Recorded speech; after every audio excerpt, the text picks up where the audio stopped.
So we have the tool number 1 here, and that's going to be tan theta equals sine theta over cos theta. And to prove that, you're going to have tan theta is also equal to opposite over adjacent.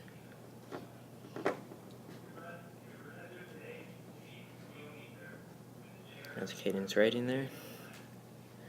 And then on the unit circle there, you have tan is the longer line that he drew from the circle to the center, and the bottom line there is going to be cos, and the one that Caden's on there. Now the vertical one is the sine, and that's tool number 1. And tool number 2 here, we have sine squared theta plus cos squared theta equals 1. We can prove that because it's using Pythagoras theorem, which is a squared plus b squared equals c squared, just a general formula. And in this case, we have c squared is going to equal 1. So cos squared and sine squared should then equal 1.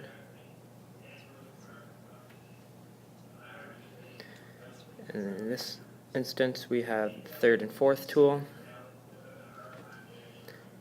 These are going to be the compound angle formulas.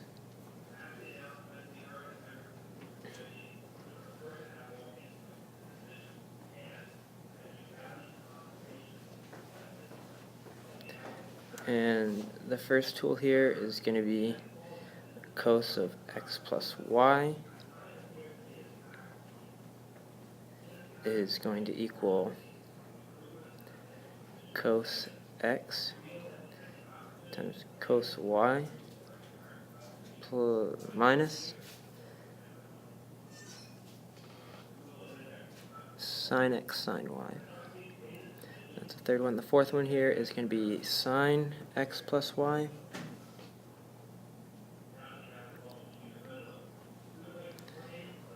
is going to equal sine x cos y plus cos x sine y.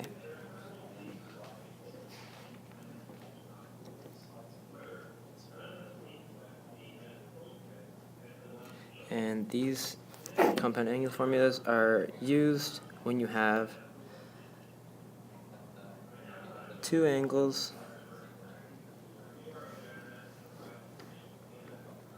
and the fifth tool here is going to be cos x minus y that we're going to prove is going to be cos x minus y equals cos x, and then cos negative y minus sine x sine negative y. And cos 30 is equal to 0.86, and cos negative 30 is also equal to 0.866, so we can replace the cos negative y with a cos y. As Caden's showing here on the graph, they're also, if you graph it on a cos curve, they're going to be at the same points no matter whether it's a negative cos or a positive cos, or cos of a negative or positive number.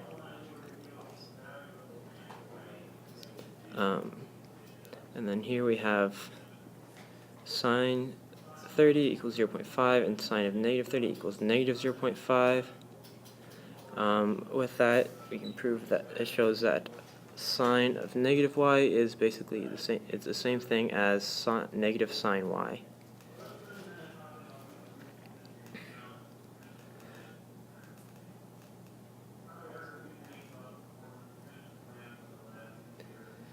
So then, in the main equation there, we can have cos x minus y is going to equal cos x times, we can substitute the cos negative y with a cos y,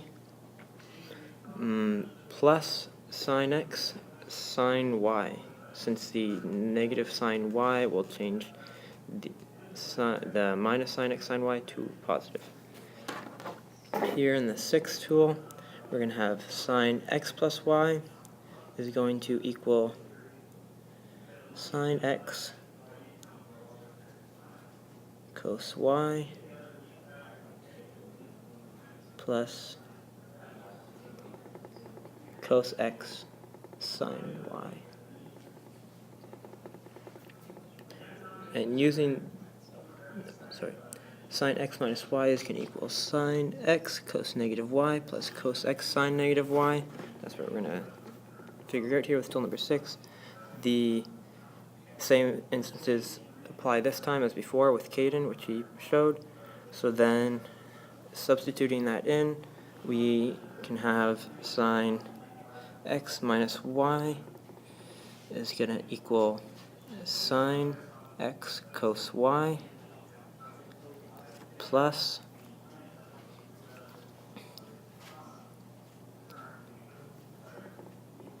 minus cos x sine y, which we'll get in the end. And then here we have double angle formulas, which sine x plus y equals sine x cos y plus cos x sine y. Just to show this,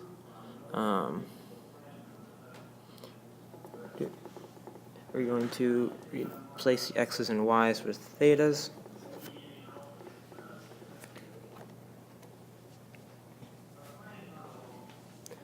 So then we're going to have a sine theta plus theta is going to equal sine theta cos theta plus cos theta sine theta.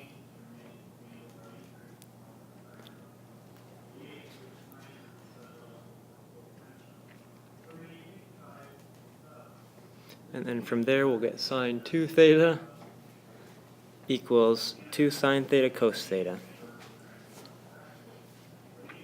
And then the last one here, last tool, number 8, the other double angle formula.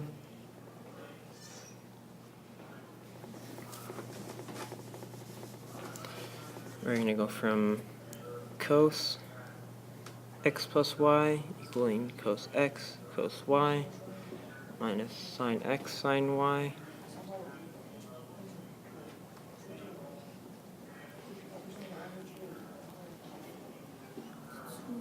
We'll plug some thetas in for the x and y's. So then we'll have cos theta plus theta equals cos theta minus sine theta.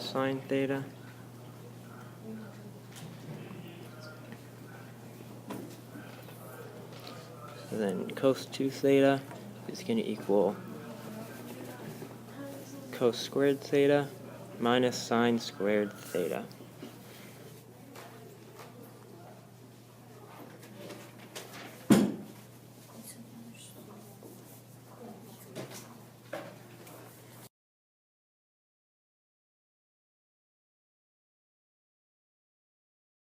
Hey guys, so now that we've shown you all of these sweet trig tools, we're going to put them into action. So here for you, I've made a nice little trig proof. So the goal of any trig proof is to get the left side to equal to the right side, right? So we're going to do each side individually so we know what we're working towards. So I'm going to start with the left side. And anytime I see like a 1 minus cos squared theta or a 1 minus sine squared theta, I think to that first initial rule, which was 1 equals sine squared theta plus cos squared theta. Now, obviously this isn't going to do us much help because we have a 1 minus sine squared theta, but we can simply rearrange the equation to be 1 minus cos squared theta equals sine squared theta. So, we see that the 1 minus cos squared theta, 1 minus cos squared theta up here, equals this sine squared theta. So we bring it down here, and we have sine squared theta plus 1 minus sine squared theta. We can do the exact same thing for the sine squared theta, just switching the sine and cos on our initial equation. So we have 1 minus sine squared theta equals cos squared theta. So, without further ado, we have sine squared theta plus cos squared theta, which we know from our first proof is just 1. So the left side equals 1. Alright, so now that we've solved the left side, we're going to move on over to the right side. So for the right side, we have sine squared theta. Now, since it's not with anything else, I'm just going to leave it as it is. We also have this sine squared theta over tan squared theta. Anytime you see a tan squared theta, you want to think tan theta equals sine theta over cos theta. Now, just because it's squared, I don't want you guys to get afraid. That's the exact same thing of saying tan squared theta equals sine squared theta over cos squared theta. Alright, so it's not too terrifying.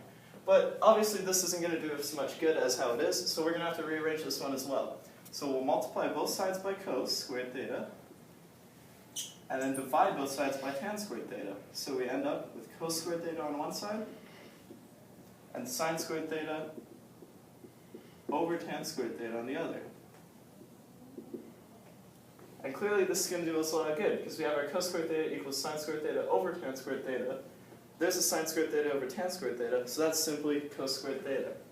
Which leaves us with sine squared theta plus cos squared theta. Or 1. So therefore the right side equals 1, and the left side equals 1, so both left and right are equal to each other. Here we have another trigonomic proof, and at first it may look pretty tricky, but the key is always to take it one step at a time.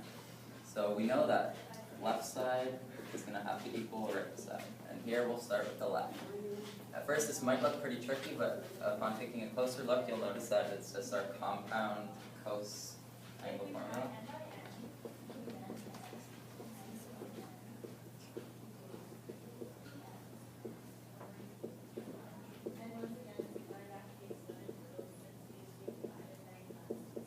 If we replace the angles here with x's and y's, well, our 60s will become x's, and our 30s will become y's. And we will end up with cos 60 plus 30.